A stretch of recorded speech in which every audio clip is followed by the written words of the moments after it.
point, it couldn't be better because the opportunities are here now for anybody to get their product out there. When I first broke into the industry, you wanted to call yourself a professional. You had to have the blessing of Marvel and DC Comics. You had to be working for them. I had the good fortune breaking in at a time when there was a lot of small press publishers, First Comics, Kamiko, of course Eclipse, where I did a lot of work before. And that was a stepping stone for me to get into the big league, if you will. But you don't have that anymore. You don't need that anymore. You don't need their permission. It's fun to work in their sandbox with these characters you grew up loving and all that kind of stuff. The reality is that your value to them is only whatever they perceive you to be. And at some point, they will kick you aside, and you won't have value to them. And if you haven't established yourself and haven't gotten yourself set up for the future, either financially or with your career, you're going to be in trouble. So what I would tell young people that are trying to break into business today is that don't put all your eggs in your basket.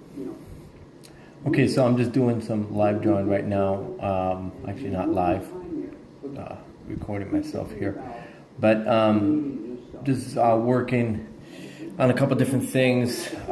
This is just a warm-up sketch that I'm doing.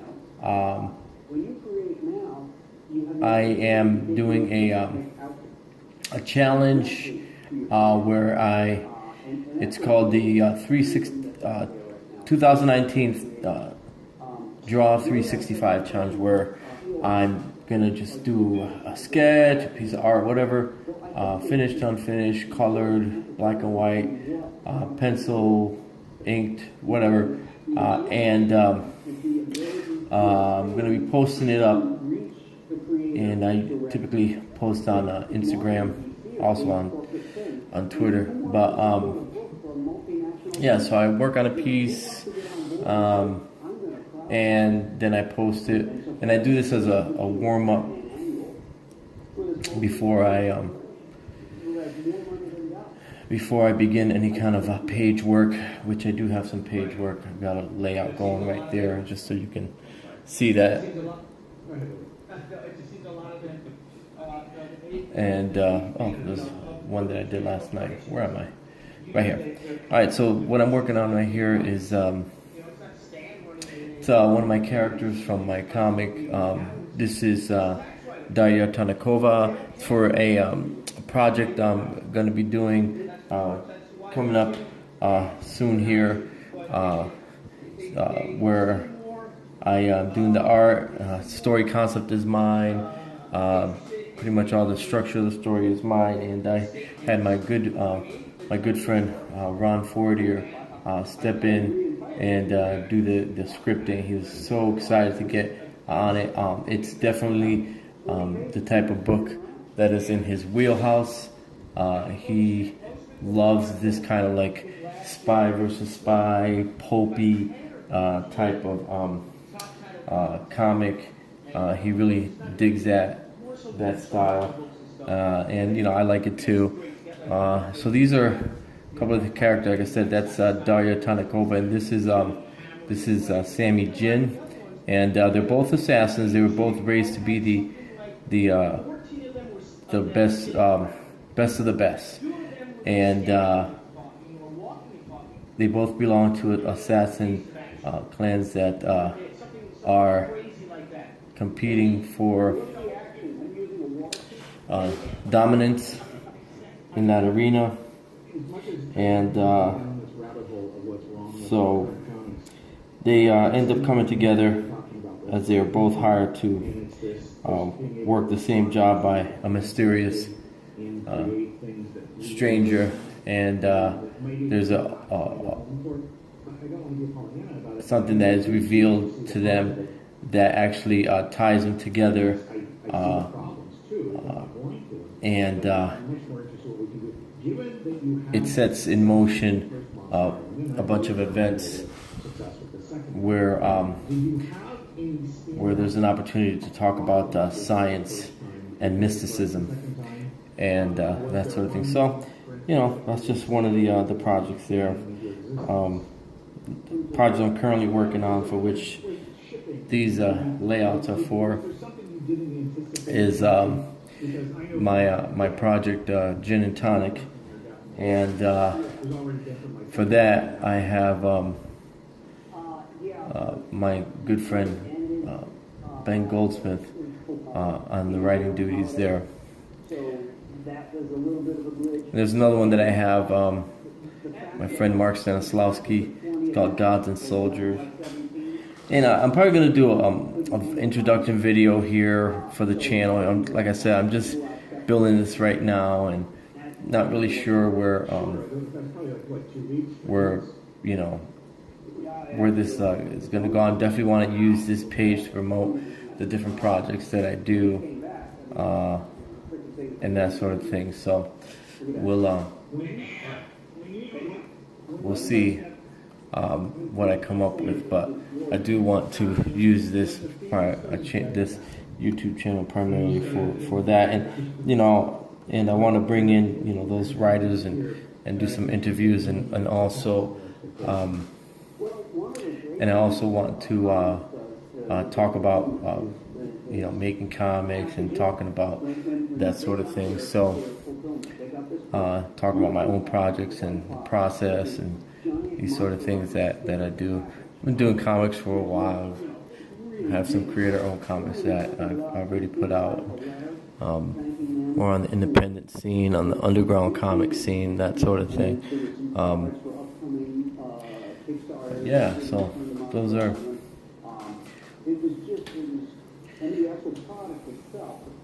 Those are just some of the.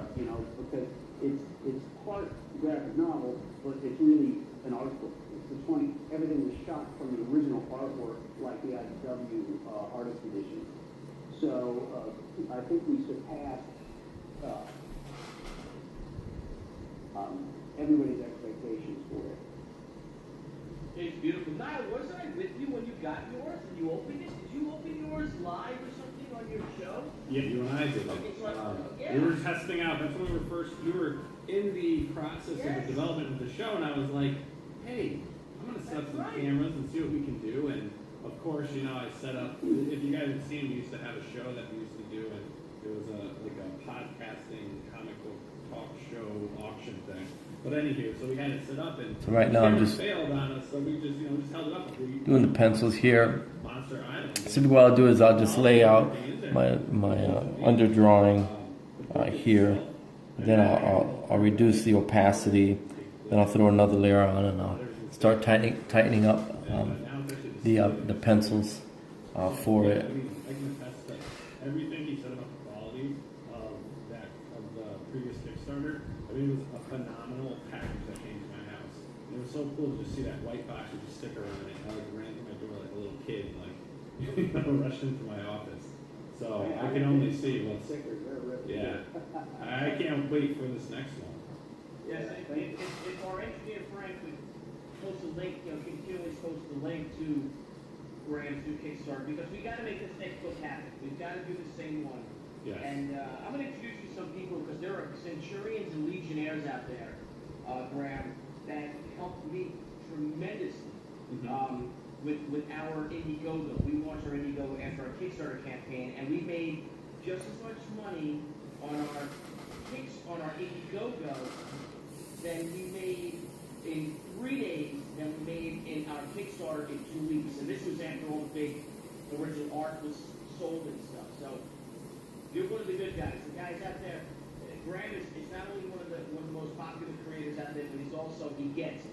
And he's all about the art. He's all about telling great stories. He's a passionate creator. He's a true advocate and ambassador for creator rights. So if you guys could please, give it a look. You're also out there. If you guys don't mind, like our page, please, like the show.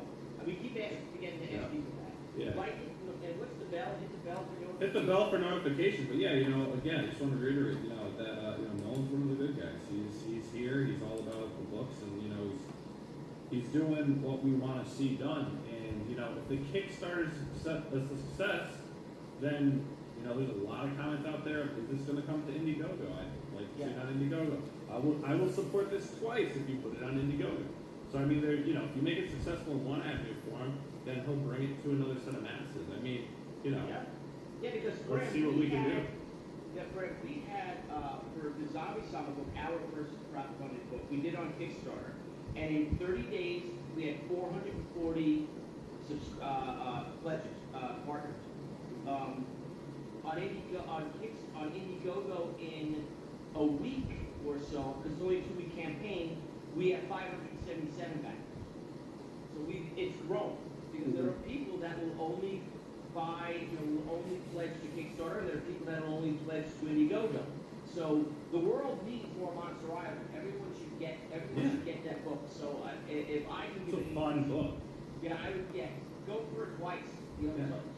Talk to your partners, stuff like that, and once this campaign is done, go to the next one and do it, because you'll be pleasantly surprised, because it's almost like a family. It's really it's wonderful, and they're very engaged. And I mean, we've been having these fun chats on this is our 6th show, and it's really great getting to know all the people that are part of it and stuff. And then what's cool is that we've had our live show, and that's okay. Then we'll go back and watch it. So Yeah. like have you considered that? Would you consider that option? Go, because Kickstarter's completely fine with it. Yeah, I don't say no to anything, you know, I'm open-minded, you know. Ominous is handling that end of things for me, which allows me the opportunity to create. So whatever they feel is best, I'm fine with. Thanks. So, And like, so the mob seat says comics are like record albums with people wanting a physical product. And I've got 3 guys here with me tonight. Both have delivered, all 3 have delivered wonderful Kickstarters in the products. I mean, yeah, you want a physical product? I mean, back to these guys' projects. And some of these others, because I mean, you're getting an awesome physical product. And it feels personal. So, thank you for saying that, the mob seat. I'm 100% with you on that. And now I will conclude. So should we lighten things up and get away from business for a little bit? And Yeah. learn a little more about Graham Nolan? I have a question I've been dying to ask. Okay. Is it true that when you eat tacos, nothing falls out? Everything falls out. So that's not you then. That is not me. I don't know who's telling those lies. No, I think it was Chuck Dixon. this is probably a Chuck. Should get Chuck on. We have to get Chuck on. Yes. Sure, with Airborne especially. Oh, Chuck, yeah. Chuck is supposed to come on. Chuck He is booked. 18th of April. Oh, awesome. Frank, where do we have Chuck booked at? I did a cover for one of the covers for that Airboy book. Oh, that's nice. Excellent. Yeah, we have him booked for the 18th. And then we have booked for the 18th, and then if for any instance... Alright, so let's flip this, see what it looks like. The 18th or the 22nd. Okay, alright. Proportions are still okay, so Yeah. looks like he I'm just on the needs right to- page. So, if right now he's booked for the 18th, and I guess if he's got something else going on, then 22nd. And you are a smart guy. That's no BS. You know what I mean? And Chuck, I also think, if I may talk about Chuck, I think Chuck wrote one of the most moving comics I've ever read in my life. And Olveen, maybe you can help me with this. It's the Nightwing story when Dick Grayson takes Barbara Gordon out on a date.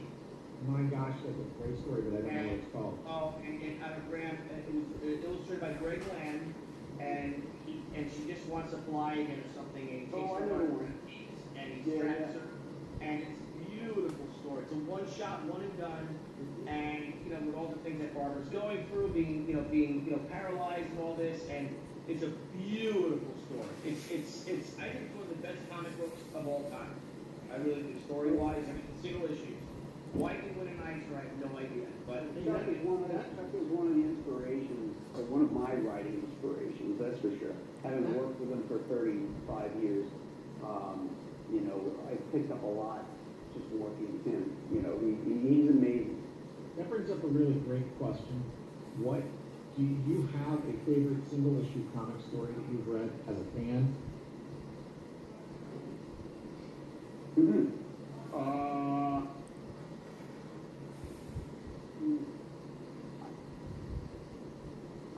It's hard to say. There's quite a few. The first one that jumps out to me is the Lee Kirby Ragnarok story with Manpower. Oh yeah. I loved that story when I first read that. It had an import to it that I'd never seen in a comic. Because it went longer than the 3 issues of the Galactus trilogy, you know. So that was a big one too. But the Man God one seemed to have more on the line. You know, there's this character with the power of a billion beings that were trapped there by Odin, and he gets released by Uller Patrol, and now he's on this march to Asgard, and nothing can stop him. He's like a juggernaut, you know. And it comes down to that last scene where, you know, he's knocked everybody aside, and Thor is holding on to him, he's banging him with his hammer, and the recorder is in the background, and cosmic shit is going by, and the recorder is recording the end of the universe and all that kind of stuff. And then Odin wakes up from the Odin sleep. Okay, well, that's the basically the sketch, pencil sketch. I'm just gonna stop there for now. I'm gonna post this on Instagram as the pencil stage, and then I'll probably just ink this tomorrow. I gotta get to some page work, but anyway, if you're watching this video, please like, please subscribe. Share the video if you know the artists, people that are interested in art, people that are interested in finding out about new comics and people that are creating new comics.